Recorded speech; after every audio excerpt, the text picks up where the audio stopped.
Class 12th, Subject Business Studies, Chapter number 6, Staffing, Lecture number 3. Hello dear students.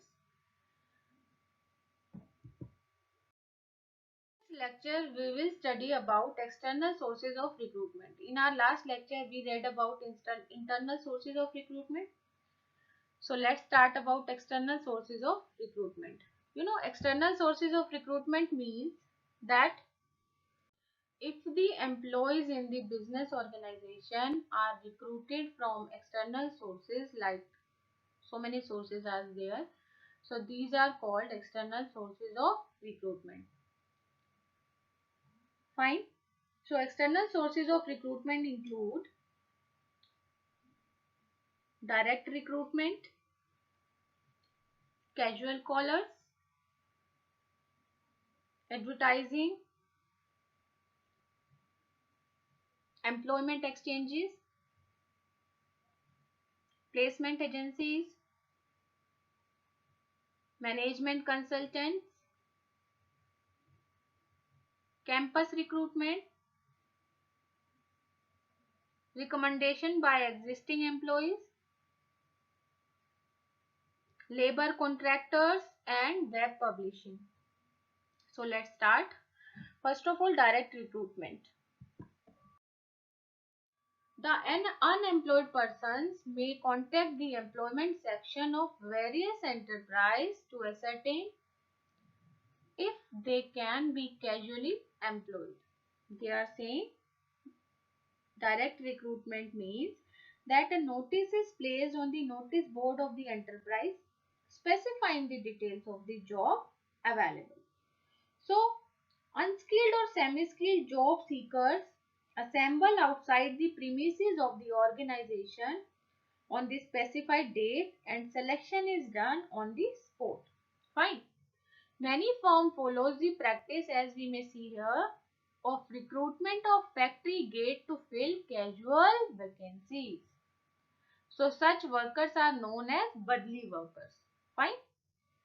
Badli workers. This method is very useful for recruiting unskilled workers. Fine. It does not involve cost of advertising the vacancies. Whenever the regular worker absent themselves in large number or whenever there is rush of work, this source of recruitment may be used. Fine. So direct recruitment means the practice of recruitment at the factory gate to fill the vacancies of unskilled workers. Fine.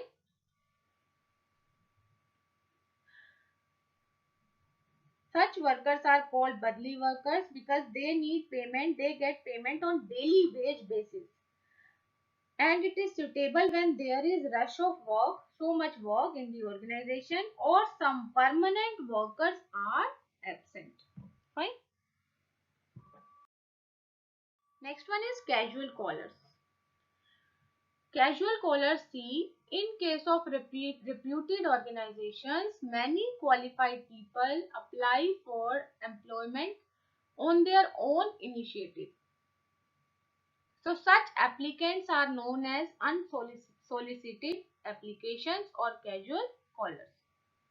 They serve as a good source of manpower.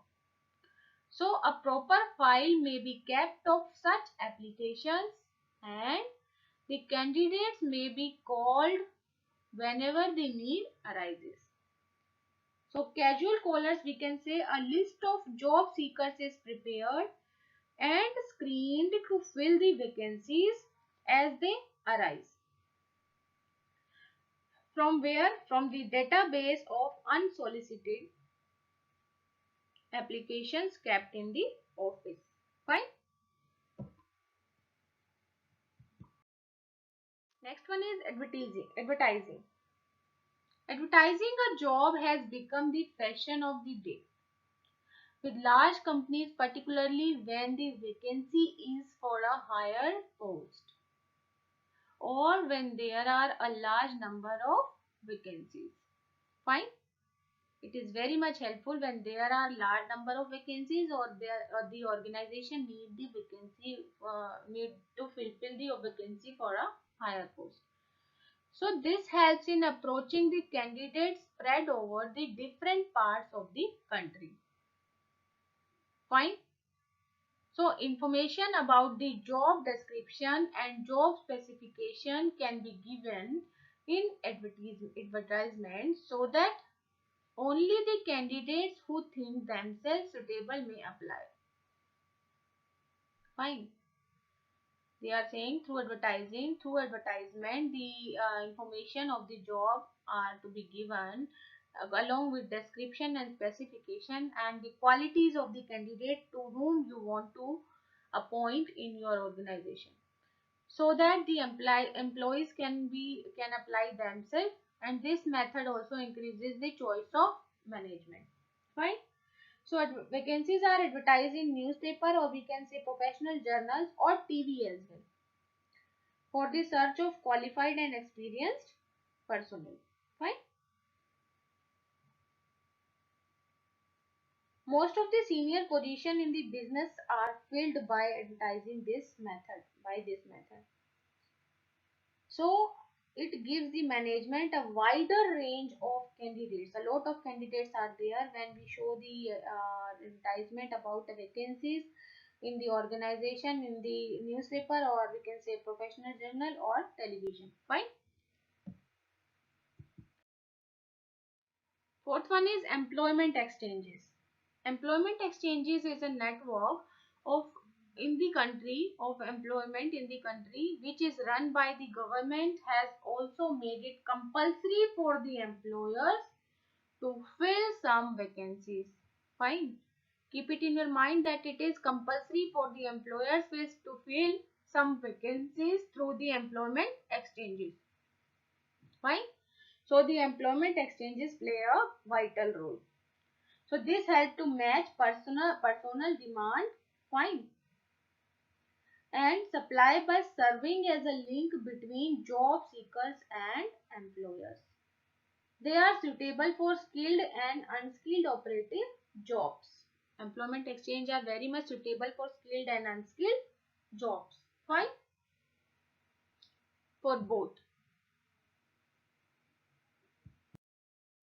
Next one is placement agencies.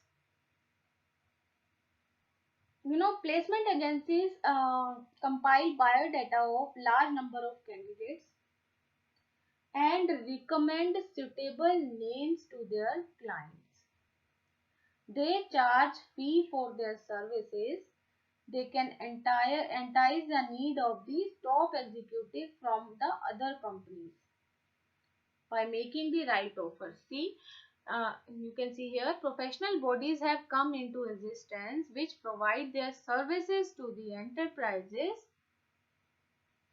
for recruitment and selection of the employees. So these agencies specialize in the supply of particular categories of workers. Fine. So they charge fee for their services, and management consultancy firm help the organization to recruit technical, professional and managerial personnel. Fine.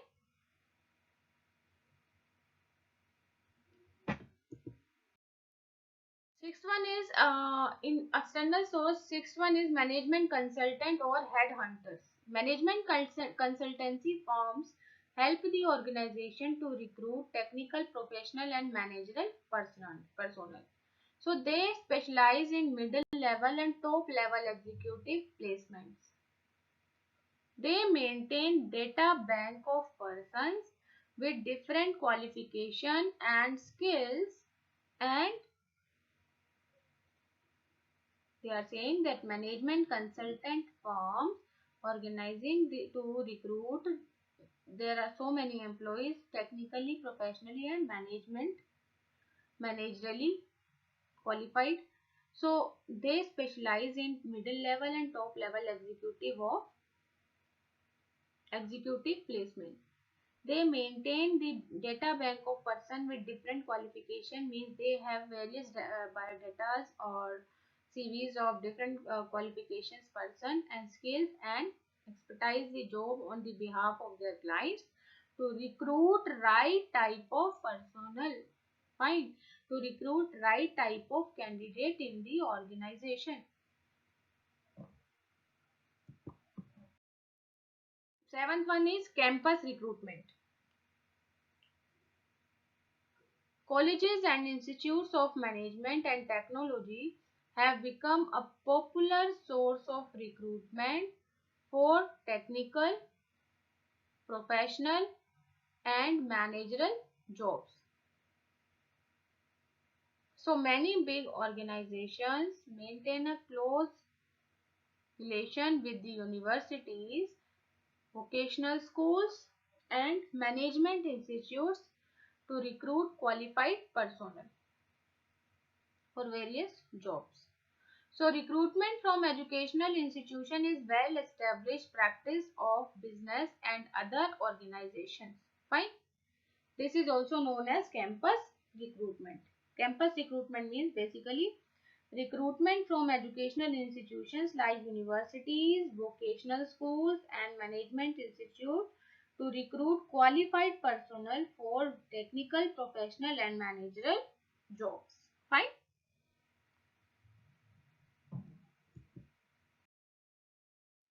Eighth one is recommendation by existing employees. Some employers recommendation by existing employees means the applicants are introduced by present employees or their friends and we can say relatives. Fine. So such employees are likely to be good employees as their background is sufficiently known. Fine. As we may see here that some employers recruit employees on the basis of recommendation of existing workers. So this policy creates goodwill among the present employees and help in finding reliable candidates within the organization. Fine. So existing employees whosoever are working in the organization, they refer their friends, relatives for the particular job that the organization want to fill vacancy for. Fine.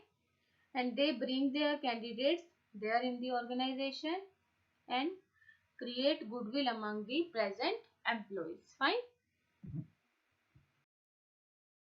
Next one is labor contractors. Labor contractor means that recruitment may also take place through intermediaries known as agents or labor contractors. In some cases, the labor contractors are themselves the member of the companies concerned. So, this system of recruitment has lost popularity these days. If a labor contractor leave enterprise, the worker employed through him will also leave the organization. Fine. So it is not a reliable method of employment. Understood this? Labor contractors. Labor contractors maintain close contacts with laborers and provide the required number of unskilled workers at a short notice. But this is not suitable nowadays. Why?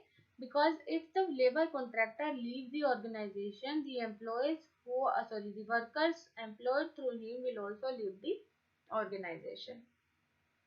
Fine.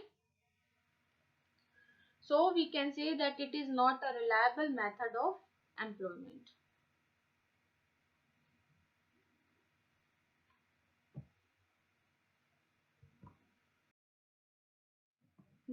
Now 10th one is web publishing. Do you know web publishing? Internet is becoming a common source of recruitment nowadays.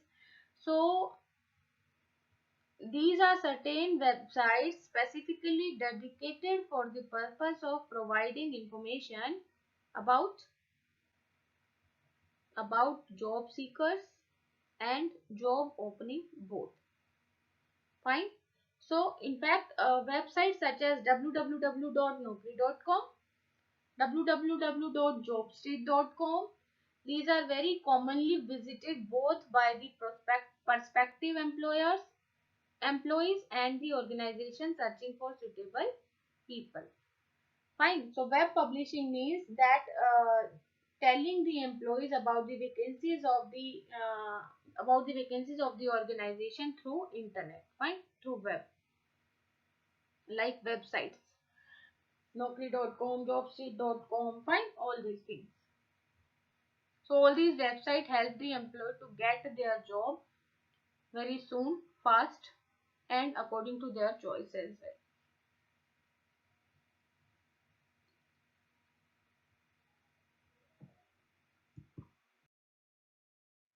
Now, what are the merits of external sources of recruitment? Number one, competitive spirit. Number two, wider choice.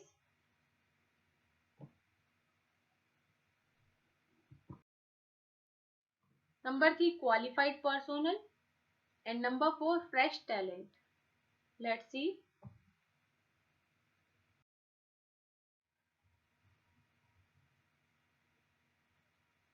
Competitive spirit.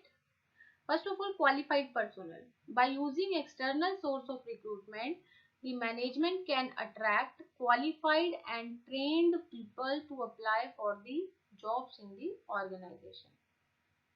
Fine. By external source, it is very easy to attract people or train people for the vacant job in the organization. Fine. Second one, wider choice. The management has a wider choice in selecting the people for employment. So when vacancies are advertised widely, a large number of applicants from outside the organization apply. So management has a wider choice while selecting people for the employment. Third one, fresh talent. It also provides wider choice and bring new blood in the organization. They are saying external sources of recruitment. Under it, the present employees may be insufficient or may not fulfill the specification of the job to be fulfilled. So it provides wider choice and bring new blood to the organization. Fine. Fourth one is competitive spirit. If the company taps external sources, the existing staff will have to compete with the outsiders. Fine. So they will work harder to show better performance. So external sources gives us a lot of facilities like qualified personnel, qualified staff is there because we attract qualified and trained people to apply for the jobs. We have wider choice if we are selecting people for employment through external sources. Fine. Because we will get more candidates in this type of sources. We will get fresh talent, and new blood means new candidates with new ideas. They will come in the organization and explore our organization and bring it to the grow. Okay. And get better opportunities as well. And competitive spirit. If a company taps external sources, the staff will have to compete with the outsiders. Fine. So they are saying the external sources are very much, they give a lot of advantages to the enterprise, business enterprise or business organization. Fine.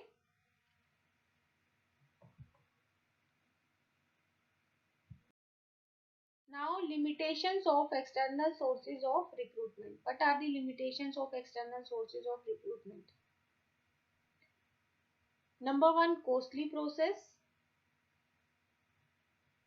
It is very costly to recruit staff from external sources because a lot of money the organization has to spend on advertisement and processing of the applicants. Fine. Second one, lengthy process. Recruitment from external sources takes a long time. So the business has to notify the vacancies and wait for the applicants to initiate the selection process. Fine.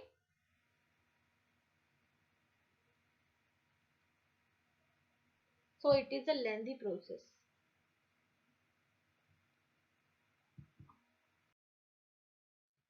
Dissatisfaction among existing staff. They are saying if we are hiring the employees, if we are appointing the employees through external sources of recruitment, it may lead to dissatisfaction and frustration among existing employees because they may feel that their chances of promotions are reduced. Fine.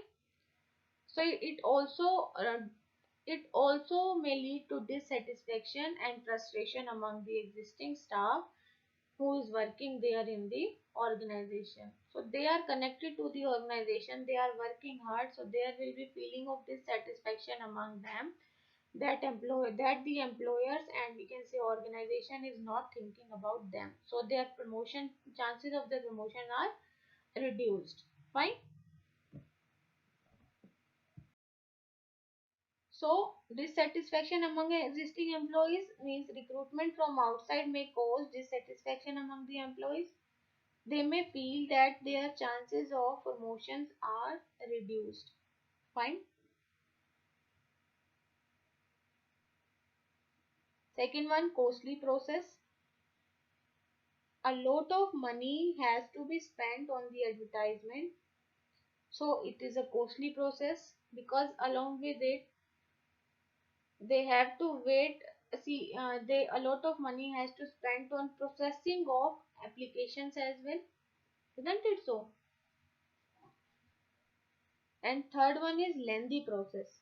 It takes more time in external sources than internal sources of recruitment. Fine. Because internally we know that who is working in the organization, working honestly and according to the expectation of the management. But we don't know if we are hiring the employees from external sources of recruitment. So it takes a long time. It is a costly process as we have to spend money on the advertisement and the processing of applications, and it creates dissatisfaction among existing employees as well. Fine.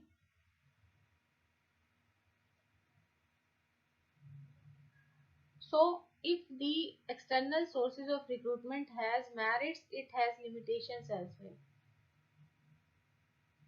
Fine.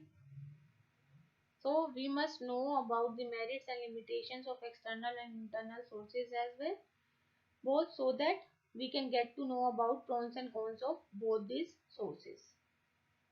Fine. So your homework is just to learn the concept of external and internal sources of recruitment as well as their merits and limitations. Fine.